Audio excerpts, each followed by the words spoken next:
एक लड़की ने एक संत जी को बताया कि मेरे पिता बहुत बीमार हैं और अपने पलंग से उठ भी नहीं सकते। क्या आप उनसे मिलने हमारे घर पर आ सकते हैं? संत जी ने कहा, हाँ बेटा, मैं जरूर आऊंगा।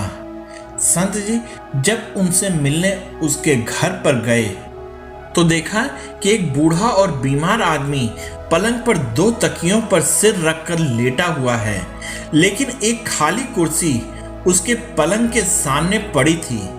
संत जी ने बूढ़े आदमी से पूछा, मुझे लगता है कि शायद आप मेरे आने की उम्मीद कर रहे थे।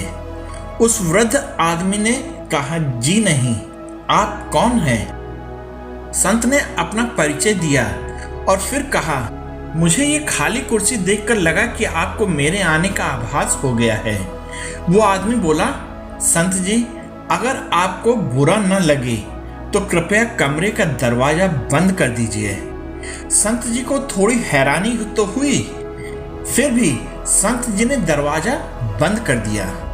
वो बीमार आदमी बोला, दरअसल इस खाली कुर्सी का राज मैंने आज तक किसी को नहीं बताया, अपनी बेटी को भी नहीं बताया। दरअसल अपनी पूरी जिंदगी में मैं ये जान नहीं सका कि प्रार्थना कैसे की जाती है, लेकिन मैं हर रोज मंदिर जाता जरूर था, लेकिन कुछ समझ नहीं आता था। लगभग 4 साल पहले मेरा एक दोस्त मुझसे मिलने आया। उसने मुझे बताया कि हर प्रार्थना भगवान से सीधे ही हो सकती है। उसी ने मुझे सलाह दी कि एक खाली कुर्सी अपने सामने रखो और यह विश्वास रखो कि भगवान खुद उस कुर्सी पर तुम्हारे सामने बैठे हैं। फिर भगवान से ठीक वैसे ही बातें करना शुरू करो जैसे कि अभी तुम मुझसे कर रहे हो। वो हमारी हर फरियाद सुनता है, और जब मैंने ऐसा करके देखा मुझे बहुत अच्छा लगा। फिर तो मैं रोज 2-2 घंटे तक ऐसे ही भगवान से बातें करने लगा, लेकिन मैं इस बात का खास ध्यान रखता था कि मेरी बेटी कभी मुझसे ऐसा करते न देख ले।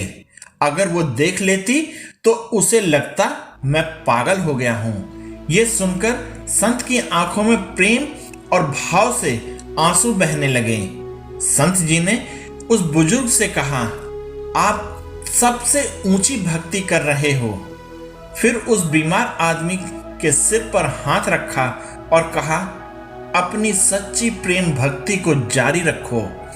संत जी अपने आश्रम में लौट गए, लेकिन 5 दिन बाद वही बेटी संत जी से मिलने आई और उन्हें बताया, जिस दिन आप मेरे पिता से मिलने आए थे वो बेहद खुश थे, लेकिन कल सुबह 4 बजे मेरे पिताजी ने प्राण त्याग दिए।